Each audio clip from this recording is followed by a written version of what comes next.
Hello. Okay, I am talking about the new MacBook Pro.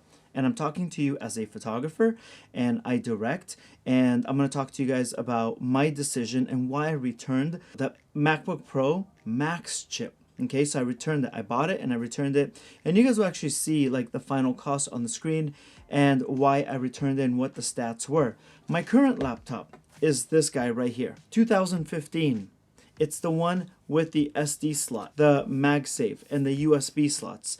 This has been an incredible device. When I purchased this, I bought it in late 15, and it's right when the 2016 laptops came out, where they robbed us of the MagSafe and the SD card, and it was a disaster. So I refused to purchase that. Instead, I went to the Apple refurbished store, and I got this guy, and he's a beast. And these are the stats right there for this current laptop right now.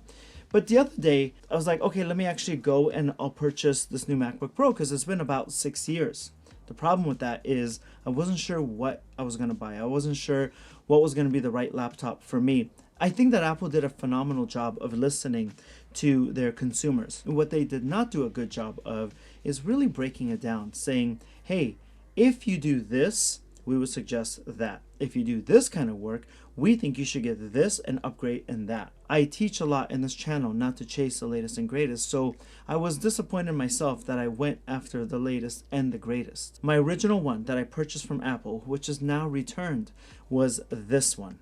It cost me that much money, and it was the Pro Max chip. I'm going to admit, I know a ton about photography and directing things and all that, but this was confusing for me. The SD RAMs, the unified RAM, all these extra things just did not make sense to me. And when I was searching online for help, I realized it didn't make sense for a lot of people. So I went to 2 YouTube videos, which are linked down below for my source. And I also asked Gergo, my editor, hey Gergo, he helped me out a lot. And he knows me pretty well. He knows what I do. I guess he knows my personality because he has all my raw content and told me his thoughts on it. So I'm going to tell you why, and I'm hoping that this helps you. That's why I'm making this video. Any photographer that might be in my position as to why I did not buy the Pro Max and I got the M1 Pro chip, which is phenomenal. This is the part that's a bit embarrassing because I really pride myself in teaching people not to go for the latest and greatest. Like, I understand marketing gimmicks. And I also understand that whatever industry, cameras or computers, they rely on our insecurities to keep selling new product. Like, if we were not insecure, if we didn't have FOMO, then they're not able to make maximum profit. So I got the Pro Max chip and I fell for it. And I was starting to listen to people on Reddit and different places, and people were saying, yeah, but future-proof yourself and do this, and you do video, Waleed, you should be getting this massive chip and you make enough money and it's a tax deduction. And there were all these different thoughts going through my head. But as much as I watched the 2 YouTube videos, Gergo helped me out a lot, my editor. He's like, look, Waleed, I use the M1 and I have no issues with it. Like, he edits my videos and he does photography too, and of course all of his schoolwork and everything. Here's the reason why I decided to get the Pro Max at first. And I'm telling you this because I'm hoping that I can help sway some of the people that are in my position, right? I thought I was going to future-proof myself, that I was going to keep the new 2021 Max Pro for 6 years. I likely won't. I have to realize why I kept the 2015 for so long. I kept it for so long because I didn't want to buy another Mac if they didn't have the SD card and the MagSafe and anything like that. Miraculously, they brought it back. So I can upgrade and I can stay with Apple. So I probably am going to trade the new one that I just purchased, M1 Pro.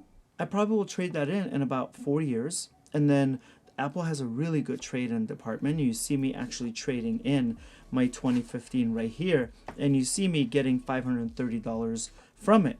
So I'm going to take that $530, I'm going to add it to the new laptop budget and purchase one. But I really won't be keeping this one for 6 or 7 years. So I really don't need to future-proof myself that much. I also am now sending my commercials and music videos to an external editor. I don't need to be doing that much color correction or any kind of special graphics, so I don't need the Pro Max. If you're just doing YouTube content, and Gergo does a lot, 90% of my YouTube content, sometimes I'll edit it myself, so I don't need that Pro Max. Lightroom, which I'm going to be leaving soon anyways, I'm going to capture one, it was working just fine on the 2015. So now imagine that on a M1. Awesome, right? Now imagine that on an M1 Pro. It's an incredible beast. And then I started doing more research, and I found out that the max was like if you layer 3 or 4 LUTs and After Effects and all these different things. I won't be doing that. My last project, my documentary, went to an editor. The last commercial went to an editor. My YouTube videos go to an editor. I just did a project with my friend for Indiegogo, went to an editor. I won't be using it. Ask yourself how much video content you'll be doing. The other thing is, I also thought, well, you know, it's towards the end of the year, and if you have your own business, then all of these things are business deductions. But that's kind of like, okay, so I'm going to spend $1 to save 30 cents. That doesn't work either. So you can actually see the exact machine that I purchased right here on the screen. I decided I was just not going to spend that much money. So what is that $800 going to be doing? I know that it could be a tax deduction, but I decided I'm going to invest in myself. So I could either save the 800 bucks or I could invest in some cryptocurrency. So that's really the mode of thinking that I'm doing. I just wanted to put that out there because I know that a lot of YouTube videos are going to tell you about, oh, this stat and this RAM and these push tests and all these different technical things.